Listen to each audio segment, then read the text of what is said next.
Hi, everybody. My name is Rohan. I'm with New Voices, and today I'm going to be talking about eugenics and a history of scientific racism. So, a brief off time roadmap. First, I'm going to talk about the concept of race as a whole. Then, I'm going to be talking about scientific racism and eugenics. And then, I'm going to be connecting this back to environmental justice and social justice within our communities. So, let's talk about race. Race is a social construct, and it was coined by really old European scientists during the late 16th and 17th centuries. And these early classification systems fell into like a variety of categories, but the main gist was that they were able to divide people in an inferior and superior complex. And people of European descent were always placed superior above everyone else. And these classifications were not scientific in any manner. They conflated race with other biases, prejudices, and harmful connotations. They only further pushed the ideas of colonization and that non European people were inferior and othered from white people. Let's talk about scientific racism. By the time it was the 19th century, ideas that each race evolved from like different origins had already taken stronghold across most of the Western world. Again, these ideas were not based in any scientific fact, rather biological determinism, and it was an idea that there's correlation between physical characteristics and intelligence, morals, and values, which is obviously false. These ideas helped dehumanize the ideas of slavery, colonialization, and misogyny, as it was seen as natural. So here in this image, we can see this is from an anthropological journal by Blumenbach, and we can see that he classified people into these five different races. Again, this isn't based on any scientific knowledge. He used physical characteristics to divide people into what he called inferior and superior. As race as a social construct began being disproven time and time again as a mark of superiority in the early 19th century with the beginnings of physical anthropology, and genetics, those who wanted to uphold the status quo of Europeans being above the others began to turn to eugenics. And they used outdated knowledge and belief, but they sterilized, criminalized, and prohibited marriage of who they deemed unfit to procreate. Oftentimes, this began the reason to target BIPOC, low income, and disabled individuals under the pretense of cleaning society. And the United States was actually the first to implement these laws, using them as marriage laws, but they soon took a darker turn. In this photo right here, we can see one of these eugenics buildings.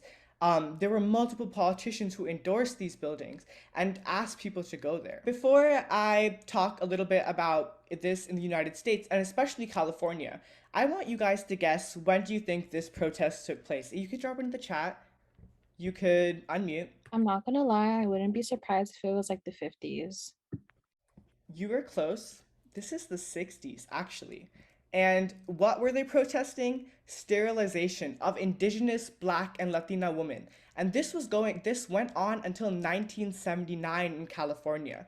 Um, that tens of thousands of forced sterilizations were performed, especially in California. And actually, if we take a look at this image, this took place in Clement Street, which is in San Francisco. This forced all of these people to be undergo these processes, and healthcare and other necessities were denied to living children whose parents did not agree.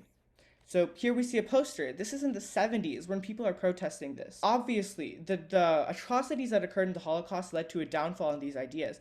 But again, it continued in California into the late 70s. Modern eugenics still exists in the form of human genetic engineering, and this is controversial in its own right, forming whole new sectors on the ethics of bioengineering. So this is controversial because some people say that, if you give the control of what you decide is right and wrong to bioengineer, this can lead to a slippery slope. This can further ideas of colorism, misogyny, infanticide, and that is the problem and the ethical concern with a lot of the human bioengineering.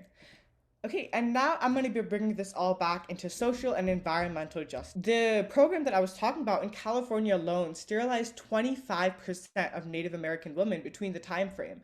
That causes generational trauma. That does create a lingering effect within a community. As we see so often in our country, those racist and targeted ideas have persisted across centuries in the form of systematic discrimination and racism. I want to bring up a quote from a journalist. Her name is Angela Saini, and she states that even though mainstream scientists, geneticists, and medical researchers, they still use a lot of these old social constructs, even though we have been told for 70 years, they have no genetic or biological meaning. And so my example, or the example I wanted to bring up that ties into our program with environmental justice is asthma.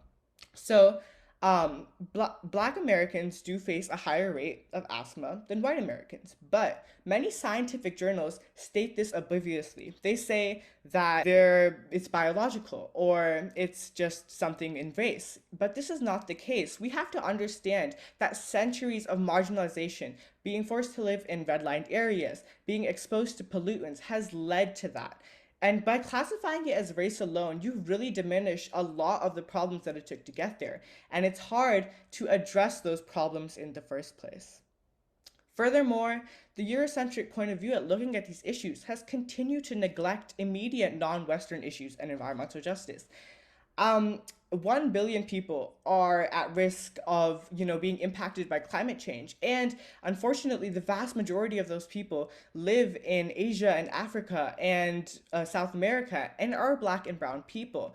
But because of the way that we talk about science, because of the way that science has been set up, we tend to look things at a Western perspective, and we don't see those things as often on the news. Race is a social construct, and its use as a catch-all for centuries of marginalization continues to exist in our modern world.